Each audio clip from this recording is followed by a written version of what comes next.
morning to all of you. BBA and BCom second year. BBA third sem and BCom second year. Taxation part first. Yesterday we have discussed about basic salary, and now today we have discussed how to compute basic salary.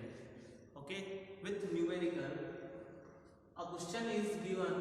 Shri Pramod, he is a government employee to appoint 1st July 2015. यानी कि प्रमोद एक government employee है Rajasthan government का, उसको appoint हुआ है, वो job join की उसने कब तारीख को 1 जुलाई 2015 को उसने ज्वाइनिंग की है न्यू. ओके, उसका पे स्केल जो है वो है 15,600 से लेकर के 37,000 तक का उसका क्या है पे स्केल है. ओके, और इनिशियली पेमेंट यानी कि अभी उसे एट प्रेजेंट पेमेंट हो रहा है 16,070 रुपए और ग्रेड पे 8,000 रुपए. यानी कि उसे क्या मिल रहा है, एक तो तुम्हारे को पे स्केल उसका कितना है 15,600 से लेकर के 37,000 उसका पे स्केल है, और इनिशियली उसे पेमेंट हो रहा है 16,070 रुपए से, और साथ में ग्रेड पे मिल रहा है उसे 8,000 रुपए का. कहा गया है 3% of salary and grade pay is given as annual increment. यानी कि उससे हर साल उसकी सैलरी में जो वृद्धि होगी वो कितना परसेंट होगी, 3%. किसका, एक तो जो सैलरी मिल रही है वो, और उसको जो ग्रेड पे मिल रही है, उन दोनों का कितना परसेंट उसे इंक्रीमेंट मिलेगा हर साल, 3% का इंक्रीमेंट मिलेगा हर साल, which is rounded off to multiply width of ₹10. यानी कि उन्हें जो जितना भी उसे ग्रेड इंक्रीमेंट मिलेगा उसे 10 के मल्टीप्लाई में राउंड अप करना है, राउंडेड करना है. Okay, calculate the basic salary for the previous year from 17-18. यानी कि तुम्हें ये कहता है कि तुम्हें 17-18 के लिए उसकी सैलरी कैलकुलेट करनी है. ओके, फर्स्ट अपन को क्या करना है, फॉर्मेट बनाना है.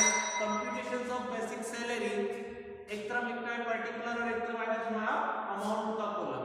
ओके, फर्स्ट ये अपॉइंट कब हुआ था, 1 जुलाई 2015. यानी कि 1 जुलाई 2015 से उसका ईयर कब खत्म हुआ, यानी कि इसके लिए एक साल कब खत्म हुआ, 30 जून 2016. यानी कि मैं कह सकता हूं कि जो श्री प्रमोद है उसको अपन ने 1 जुलाई 2015 को ज्वाइनिंग दी है, तो उसके लिए ईयर कब खत्म हो जाएगा, 30 जून 2016 को उसका एक साल कंप्लीट हो जाएगा सर्विस का. ओके, तो यहाँ पर तुम्हारे पास में 1 जुलाई 2015 से लेकर के 30 जून 2016 तक की उसकी सैलरी कितनी रहेगी. तो देखो, जब उसने ज्वाइन की तब उसे कितनी मिल रही है, 16,070 प्लस 8,000 रुपए. ये दोनों से क्या मिल रही है, अभी इनिशियली पेमेंट हो रही है, तो यानी टोटल उसे कितना मिल रहा है, अभी 24,070 रुपए पेमेंट हो रहा है पर मंथ का. कितना, 24,070 रुपए. अब तुम्हें क्या करना है, इसमें इंक्रीमेंट ऐड करना है. किस ईयर के लिए इंक्रीमेंट लगेगा तुम्हारा, 1 जुलाई 2016 से 30 जून 2017 तक के लिए कितना इंक्रीमेंट लगेगा वो उसकी कैलकुलेशन करेंगे अपन अभी. ओके, तो इसमें क्या था कि दोनों को मिला करके, यानी बेसिक सैलरी और जो तुम्हारा ग्रेड पे, इन दोनों को मिलाकर कितना परसेंट इंक्रीमेंट मिलेगा उसे, 3% पर एनम इंक्रीमेंट मिलेगा. यानी कि 24,070 रुपए जो तुम्हें 1 जुलाई 2015 से लेकर के 30 जून 2016 तक की जो सैलरी मिल रही है, अब उसमें कितना परसेंट इंक्रीमेंट हो जाएगा, 3% का इंक्रीमेंट हो जाएगा. तो 24,070 का अगर हम 3% निकालते हैं तो वो होता है 722.1 रुपए. कितना, 722.1. यानी कि इसको राउंड अप करना है 10 के फॉर्म में, तो कितना हो जाएगा तुम्हारे पास, 730 रुपए. यानी कि तुम्हें इंक्रीमेंट कितना मिलेगा, 730 रुपए पर मंथ की सैलरी में बढ़कर रिसीव करोगे. तो यानी कि मैंने क्या किया, ये इंक्रीमेंट 24,070 प्लस 730 रुपए जोड़ दिए, टोटल अब कितना मिलता है उसे, 24,800 रुपए. वो किस ईयर में मिलेंगे उसे, 1 जुलाई 2016 से लेकर के 30 जून 2017 तक उसको पर मंथ सैलरी कितनी मिलेगी, 24,800 रुपए. ओके, यानी पहले कितना मिल रहा था, 24,040 रुपए, अब कितना मिलेगा उसे, 24,800 रुपए. अब इसमें तुम्हें क्या करना है, फिर वापस अगला ईयर निकालना है, कौन सा, 1 जुलाई 2017 से लेकर के 30 जून 2018 तक उसका इंक्रीमेंट कितना लगेगा, इंक्रीमेंट काउंट करना है. तो अभी कितनी मिल रही है उसे, 24,800 रुपए. 24,800 में का 3% हमने काउंट किया तो हमारा कितना आया, 744 रुपए. ओके, यानी कि 744. इसको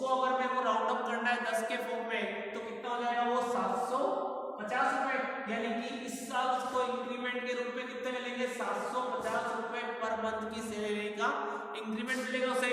तो यानी कि अब उसे कितना मिलेंगे, यानी 1 जून 2017 से लेकर के 30 जून 2018 तक उसकी सैलरी कितनी रहेगी 25,550 रुपए। यहाँ तक कंप्लीट समझ में आ गया।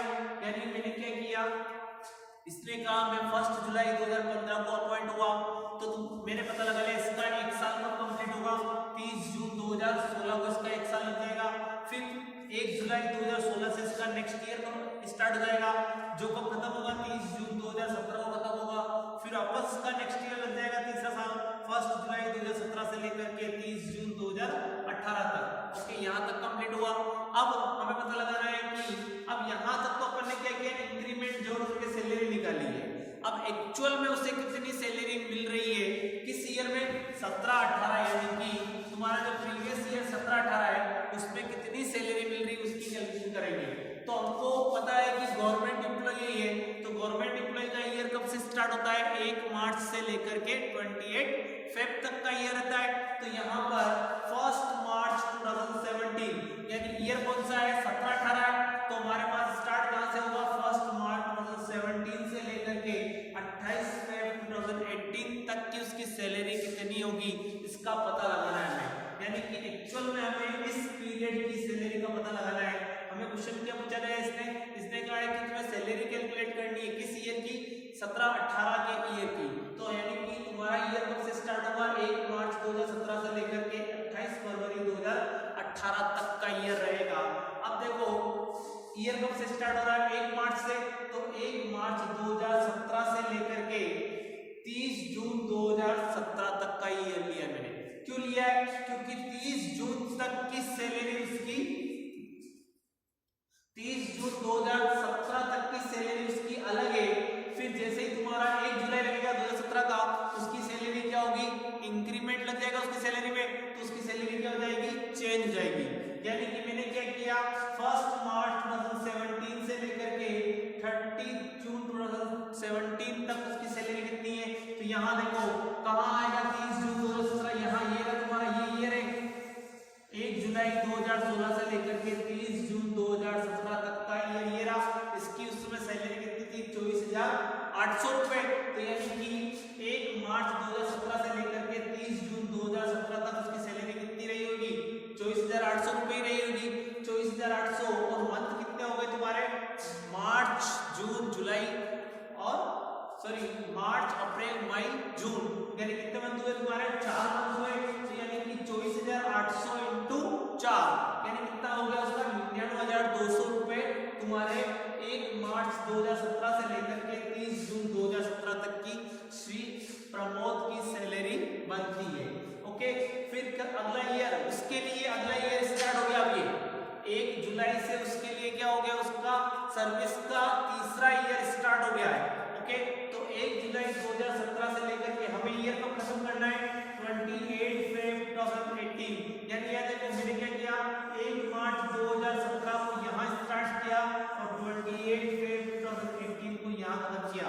यानी कि मेरा ईयर यही है, खाली क्या हो रहा है तुम्हारा अकॉर्डिंग टू इसकी ज्वाइनिंग मैंने इसके ईयर को क्या किया डिवाइड कर दिया कि इसके ईयर की सैलरी कब इंक्रीमेंट लग रहा है इसका। तो इसका इंक्रीमेंट कब लगा 1 जुलाई 2017 को उसका इंक्रीमेंट लगता है हर साल। तो यानी कि 1 जुलाई 2017 से लेकर के 28 फरवरी 2018 तक उसकी सैलरी कितनी हुई 25,550 रुपए। अब इसकी सैलरी कितनी है 25,550 रुपए अब इसकी सैलरी हो गई है पर मंथ की। तो 25,550 इंटू 12 मंथ टोटल होते हैं हमारे पास भी ईयर में, यानी कि 4 मंथ की हमने 24,800 के अकॉर्डिंग सैलरी काउंट की है। तो बचे हुए 8 मंथ की सैलरी किसके अकॉर्डिंग हुई 25,550 रुपए। 25,500 इंटू 8 यानी तुम्हारे पास कितना हुआ 2,04,400 रुपए। इन दोनों को ऐड करोगे तो तुम्हारे पास क्या रहेगी श्री प्रमोद की 1 मार्च 2017 से लेकर के 28 फरवरी 2018 तक की सैलरी कितनी हो रही है बेसिक सैलरी इसकी 3,03,600 रुपए। ये क्या है प्रमोद की बेसिक सैलरी है। ओके, ये तुम्हारा क्या हो गया क्वेश्चन कंप्लीट हुआ। अगर तुम्हारे को क्वेश्चन ऐसे भी पूछेंगे तो इसे क्या करना है पहले तुम्हें जिस ईयर में उसका इंक्रीमेंट लग रहा है उसके अकॉर्डिंग उसके इंक्रीमेंट की सैलरी काउंट करनी जो मैंने यहाँ पर काउंट की है। जिस ईयर में उसका इंक्रीमेंट लग रहा है, जैसे सपोज उसने ज्वाइनिंग की थी 1 जुलाई 2015 को, तो उसका ईयर कब खत्म हो जाएगा, एक साल पूरा कब होगा, 30 जून 2016 को उसका एक ईयर कंप्लीट हो जाएगा। तो यानी कि नेक्स्ट 1 जुलाई 2016 को उसका क्या लग जाएगा, इंक्रीमेंट लग जाएगा। तो हमें भी ऐसे ही कैलकुलेशंस करके पहले उसकी इंक्रीमेंट सैलरी का काउंट करना है कि पर एनम कितना उसकी अब सैलरी बन रही है, पर मंथ की आपको पर मंथ कितनी सैलरी हो रही है। यानी ज्वाइनिंग की तब उसकी सैलरी कितनी थी, 24,070 रुपए। जिस साल उसने ज्वाइनिंग की है उस साल उसकी सैलरी कितनी थी, 24,070 रुपए। फिर नेक्स्ट ईयर उसकी सैलरी कितनी होगी, 24,800 रुपए पर मंथ। फिर नेक्स्ट ईयर उसकी सैलरी कितनी होगी, 25,550 रुपए पर मंथ। इसके अकॉर्डिंग फिर तुम्हें क्या करना है, ईयर की कैलकुलेशन करनी है अकॉर्डिंग टू तुम्हारे फाइनेंशियल ईयर के अकॉर्डिंग कैलकुलेशन करनी है। अगर गवर्नमेंट एम्प्लॉय है तो फाइनेंशियल ईयर कहां से स्टार्ट होगा, 1 मार्च से लेकर के 28 फेब तक। और अगर तुम्हारा प्राइवेट एम्प्लॉय है तो उसका ईयर कब से स्टार्ट होगा, 1 अप्रैल से लेकर के 31 मार्च तक का ईयर रहेगा। तो ऐसे ही तुम्हें उसको कैलकुलेशन करके आंसर निकालना है। Okay, thank you, have a nice day.